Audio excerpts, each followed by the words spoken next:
করার চেষ্টা করছে।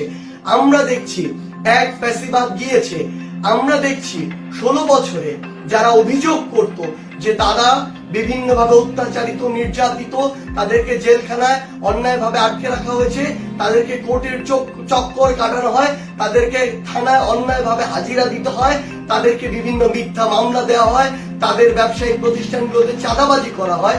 যারা এই অভিযোগগুলো করত, আমরা দেখছি তাদের একটি অংশ সময়ের পট পরিবর্তনে আজকে আবার ওই এককভাবে ওইভাবেই ঠিক জুলুমকারী হয়ে উঠছে, শোষক হয়ে উঠছে, নির্যাতনকারী হয়ে উঠছে।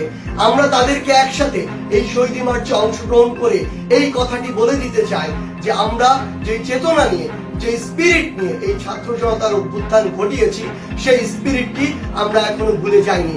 আমাদের যে ক্ষতগুলো, রক্তের দাগগুলো, সেগুলো এখনো দগদগে রয়েছে।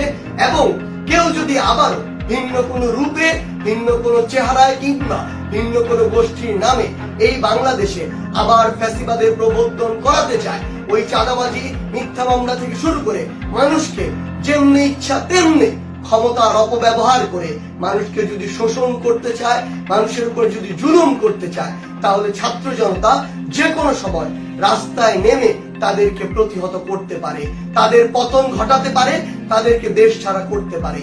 এই স্পষ্ট মেসেজটি আমাদের তাদের উদ্দেশ্যে দিতে হবে। আমি আমার